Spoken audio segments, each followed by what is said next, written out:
แต่ก็มานะคะวันนี้ผู้ท้าทายโซดาปกติต้องโซดา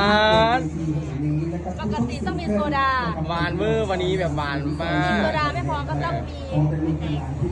ข้าวไม่ได้จะบอกดับชมสวยๆเรื่องนี้กันต่อกันแล้วกันครับ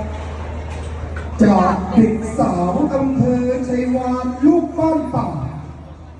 มีท้องไร่ท้องนาปูทางฝันความลำบากยากจนคอยผลักดันเดินสู่ฝันบนเส้นทางศิลปิน